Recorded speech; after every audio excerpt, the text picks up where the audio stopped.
little bit ahead of your time, though. In my Well, opinion, well, and then, I don't go. know. Well, one thing I always try to do, I always try to keep up with the Joneses in terms of what was actually going on. I recognize that we didn't have a lot of players in Jamaica. I had to find ways to improve.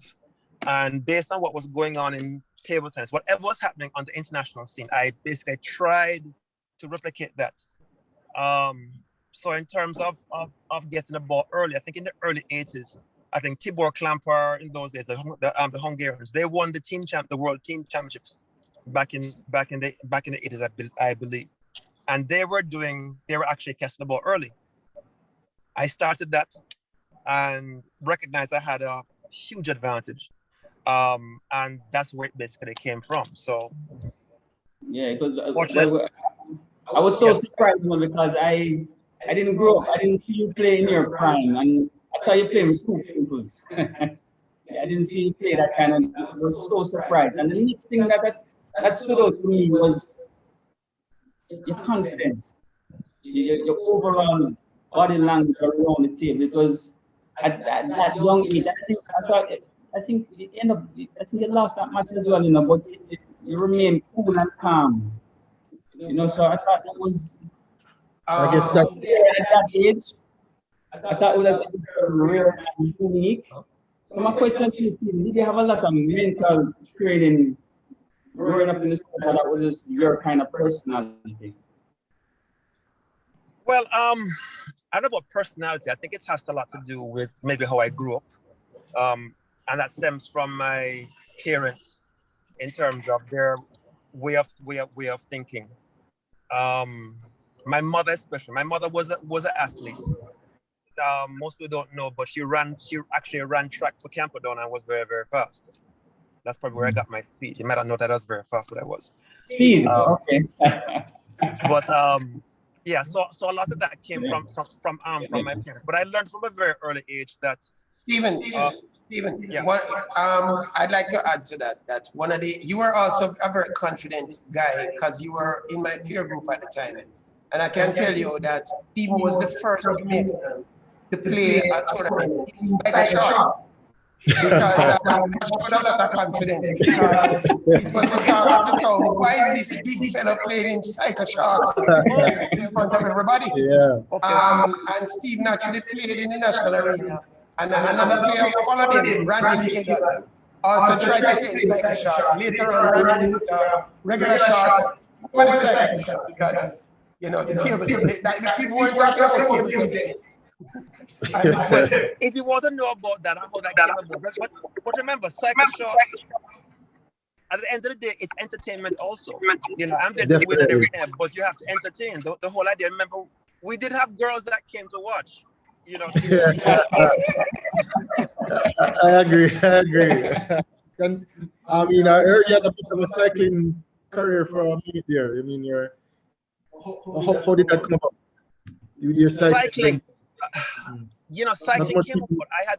I had taken a break from table tennis for about a year, and it came about in terms of me just trying to keep in shape.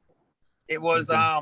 what had happened was that I qualified for the '88 Olympics, and of course there was an issue with the association, and I chose not to go to that one. I qualified for the '96 when I went to that one, but it's during that time I Okay. took a break for about a year. Usual story, lack of sponsorship and stuff like that. Yeah. But anyway, cycling came about. I said, okay, that's probably a good sport to keep in shape. I started it, knew nothing about it. Thanks for people like Andy Myers, Carlton Simmons. Those are the guys who rode for Jamaica. They took me under their wings, taught me about it. But from a physical standpoint, I always had a high endurance level, extremely high. More for And fitness and then develop a love for it. well, I don't know about love. It's I don't know about the love part. I'm a very competitive person, Yeah. and I Once you do I something, I seem to guess. have belief. I seem to have So, belief basically. Stephen, I'm not going to let you go without telling two Stephen Hilton stories. Which So one? my first Stephen Hilton story has to do with there was another player, also a great friend of mine, Doddo Bailey, who had What's his a name? very good reverse serve. Who's that? And there's a tournament in which reverse serve was very difficult to do against Stephen. And Ludlow will tell us the story that Stephen used to pick him up early in the morning, 6 o'clock, 7 o'clock, 8 o'clock, and just have him and just serve into Stephen while Stephen worked on the man's serve.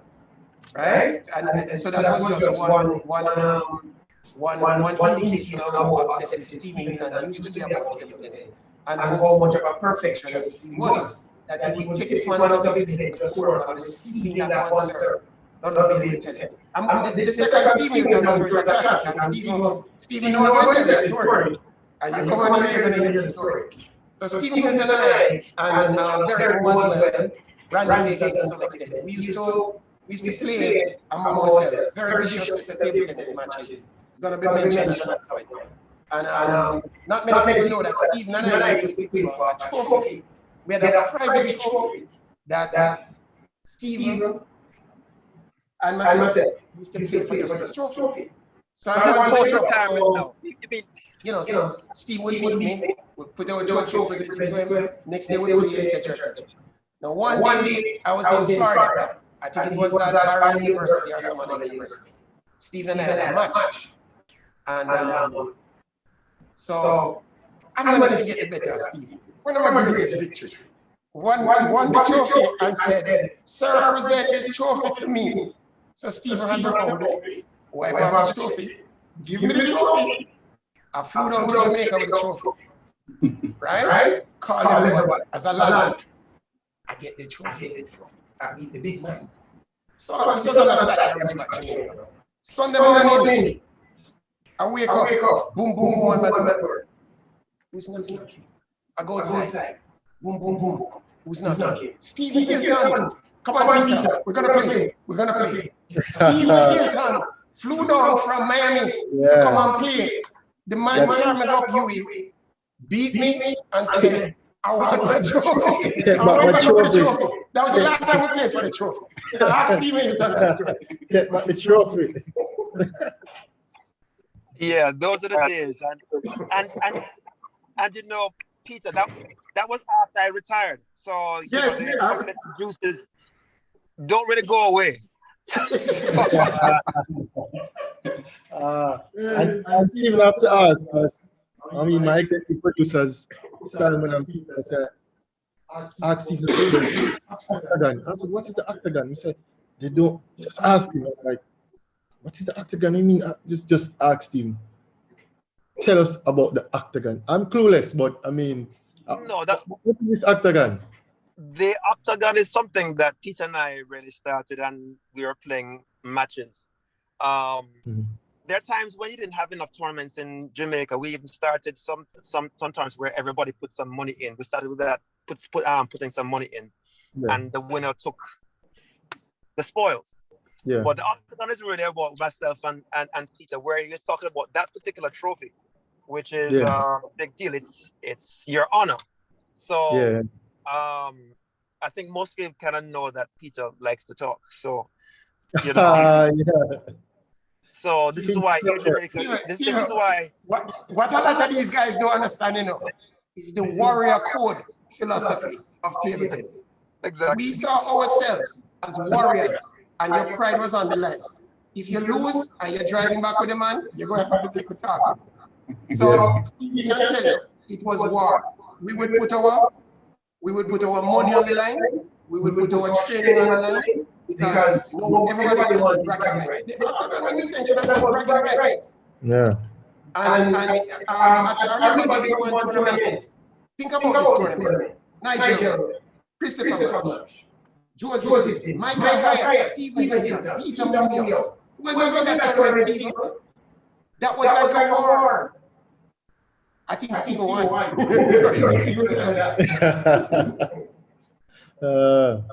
Okay. Yeah, we found ways to be competitive, and very, very true, very, very true.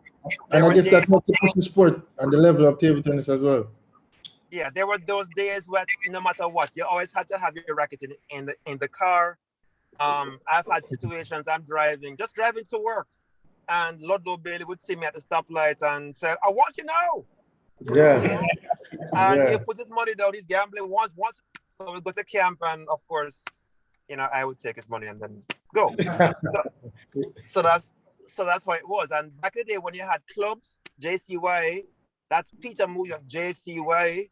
Everybody used to actually, and Peter can probably tell the story better than I can. Everybody wanted to see who was doing what. So you'd always have somebody put on scouted and say who is playing well and what have you. And if you found out that anybody was playing well, then I'd have to pay them a visit.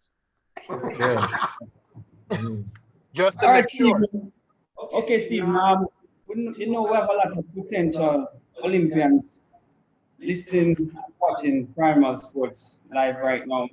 So I want you to take us through your experience. Road to Barcelona in 1992. I want you to really tell the youngsters the sacrifice and the dedication to reach and to achieve that goal, that dream. We just run through your preparation period, the whole works, During the time between, I would say 84 is when I went to Sweden, up to the early 90s.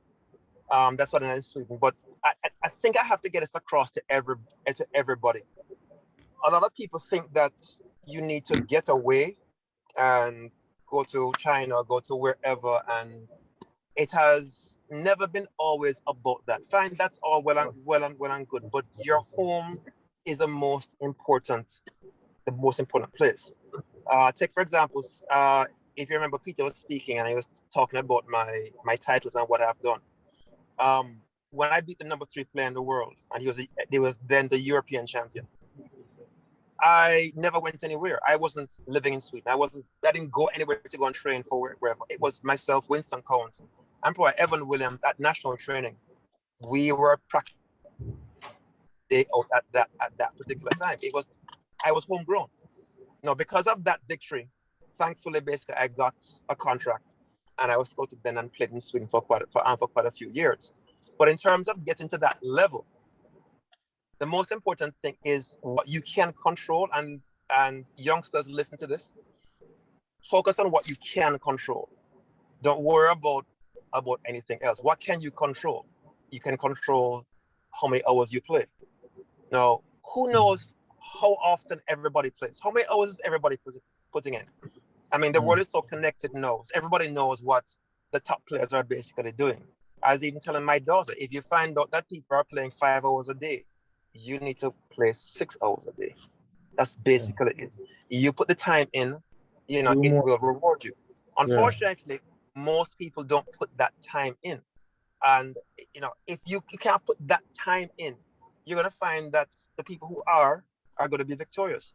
Now, how do I spoke about in terms of staying home. In Germany back in my day was where people made the most money in terms of Germany. That was the highest paying league. But they recognized that everybody came and just took their money and left. And they recognized that their federation, their players were actually suffering. That's what they realized. So what they did for about 2 years, they literally kicked everybody out and focused on their players. Within a year to 2, all of a sudden Germany started to explode. Hubert will tell you about Timo Boll and all these guys who actually came up through that, right? So in other words, think about it for a second.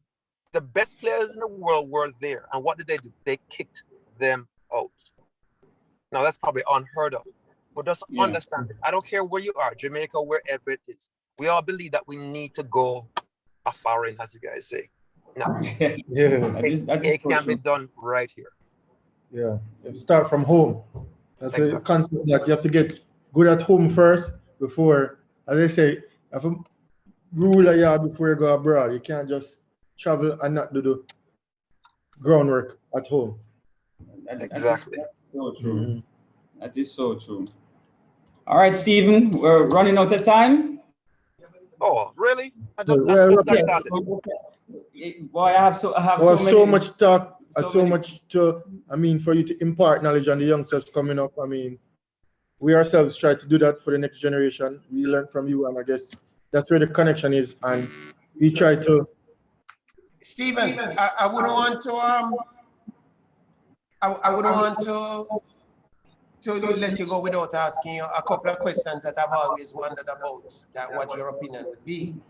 And So I wanted to ask, in your career, I know of the African victory, but what was your greatest victory other than African? My greatest victory other than African? I think in terms of, for me, winning the first Caribbean Championships in 84. In Trinidad, that was probably the best, because what that was a year that I actually beat Michael African, and then we had the Caribbean Championships about maybe 2-3 months later. No, at that time, the Dominicans basically were dominating with Alvarez, Fermin, and Juan Villa. Okay, and it was a big deal. They literally were gunning for me. They're the ones who dominated. It was just basically me. Even in the semifinals, it was 3 of them and me. Juan Villa had beaten me in the team in the team events. Fermin had also won, and I ended up pretty much beating everybody 3-0, going right through the whole championships. Now think about this, and these are things again I never thought of then, but now I look back on it. You beat the European champion, then you're playing in a Caribbean championship. Expectations are high. Now, as an athlete, and I'll tell the youngsters, everybody else, don't think about expectations. That's neither here nor there. You have a job to do. Focus on the job at hand. But to answer your question, Stephanie, my daughter, Peter. Yeah, that 84 championships was probably my next best victories. Well, Stephen, listen, on behalf of Kane and Dale and all the people working behind the scenes here at Primal Media Center, I have to thank you for being on our first show. And I hope you can come back again at some other point to talk some more table tennis, because we're barely scratched the surface. So, ladies and gentlemen, we have had our first Olympian on our first show. I'm not sure if there are some other Olympians that we have lined up for you. And, so you just stay tuned. And, we have a Sugar Shade mostly. The word is ours. So thank you for watching Primal Media Center. Thanks to Stevie Hilton, multiple Olympian champion. And also thanks to previous guest, Hubert Lawrence, athletics expert. And you guys, audience, thank you for watching, and keep it locked on Primal Media. Thank you. Thanks for taking the time, Stephen. Thanks for having me, man. Coming to talk to us. Alrighty. You're welcome. Anytime. All right. We'll be in contact. Thank you very much. Take care. All right.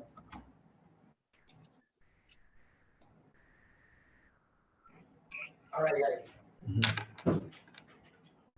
guys. Well, for the first Primal Sports Network, we had athletics expert Hubert Lawrence and Olympian Stephen Hilton, table tennis extraordinaire. I don't know if we're online anymore. I think we're on. We're wrap up. We're offline. We'll get back Joel on this side. So we can criticize yourself.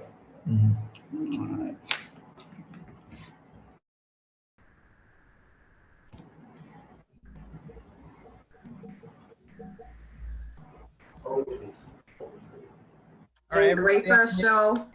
Thanks. Congratulations. We had so much more we thought we were going to talk about, but I mean, 1 hour. Yeah, you guys were flowing, so it was hard to stop. I could tell it was flowing very well. Yeah, and our guests, I mean, we're just going. So yeah, I guess it shows without the guests we can do more talking, but with guests like that, I mean, just have precise questions. And, I mean, what did you think, Naima? What you thought of how things went? I thought the show was great. I thought the first part of the show was a little bit more balanced as far as everyone asking Hubert questions. The second part of the show, I could tell, Peter, that you must be really close to Stephen. Yeah, we knew that was gonna happen. You knew that was gonna happen. Yeah, because you guys dominated the show, and it was less of Dale and Kane's participation at that point, because we kind of knew that was gonna happen. When those two started, Yeah. Actually, you have to see me and Stephen and Michael here to understand how really the relationship, because normally we chat way more than what you saw on the tape. Yeah. Let's take it easy. Yeah. I bet. But I thought it was great. I thought it was just a flow. So I thought you guys did an awesome job.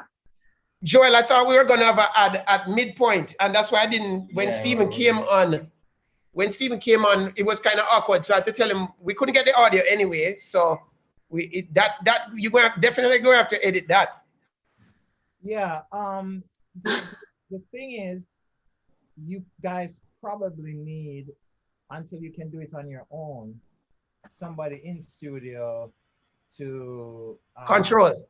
Yeah, to help you, because for example, there's a chat room going on and people might be asking questions or suggesting things, all of that, right? So they don't feel involved unless you're like, you you go, like when you take callers, similar. You want to say, well, so-and-so, Garvey in the chat room is saying that he wants to hear more about that story about Stephen's mom. Sure. I understand that, but just two things I want to tell you. I'm not defending it, you're correct. We will have calling in the next few shows, right? Yeah. All right, so that's that. And the next thing is, I want to tell you that, I don't know if you knew this, Joel, but Simon is here helping us now. And you know, Simon have Tomo TV, right? And Simon is experienced on that. So it just correct. He just has to actually monitor the chat room too, right? I understand that, but you and me are going to have a conversation with Simon about the thing that I spoke to you about. Yes, that's what I was telling Naima, that usually, like you guys can't wear headphones or anything to hear what your producer or director is saying. But let's say we're working with Simon and we would tell him that, hey, Keen has a piece of bread on his mustache. Yeah. Whatever it is, those are the kind of things that we might see, and it might be an issue. So, or so on, or you're on mute. It's for us to tell you that way instead of. But it's the first show. Yeah. Yeah. First. Also, the first. We'll solve this technical issue when you were talking about the 400-meter hurdler, right? Is a hurdler or runner, right? Yeah. I had the video queued up and I started to play it, but we weren't talking to each other then. So something like that would be appropriate for you to with the coordinating. Run the video now, and bam, we could run the video. Same with the 100-meter gun salute. Or even can, like say, script it better, like for a time where we insert this versus that, like even not a specific time, but a time frame. Like 30 minutes into the show when we talk about this, we expect a clip coming up or stuff like that. Right. So just to note, run smoothly. Yeah, go ahead, Tanya. I was gonna note too with that list of topics, how you wrote it down. By the third topic, you were already a quarter through the show. It was 2:15, and you had only been to the third bullet point. So you either might like to either condense it, but it's hard because your guest is talking. You want them to be able to talk. You want them to talk. Right. Because he was giving us all his expertise about the past, athletes, athletes, things that we didn't expect, but he has the expertise, but I guess that we have more control over that when we don't have guests. So when we know it. Right. True. But, so I guess when you have the guests, to just limit what you're going to talk about or just skip over certain things so you can highlight exactly what you want, because we do want to let them speak. That's why they're there, so you did a great job, both of you. Right, so we'll make the video available to you guys, and then you can, watch it and critique yourself. Yeah, and try the best. Because we want to be better.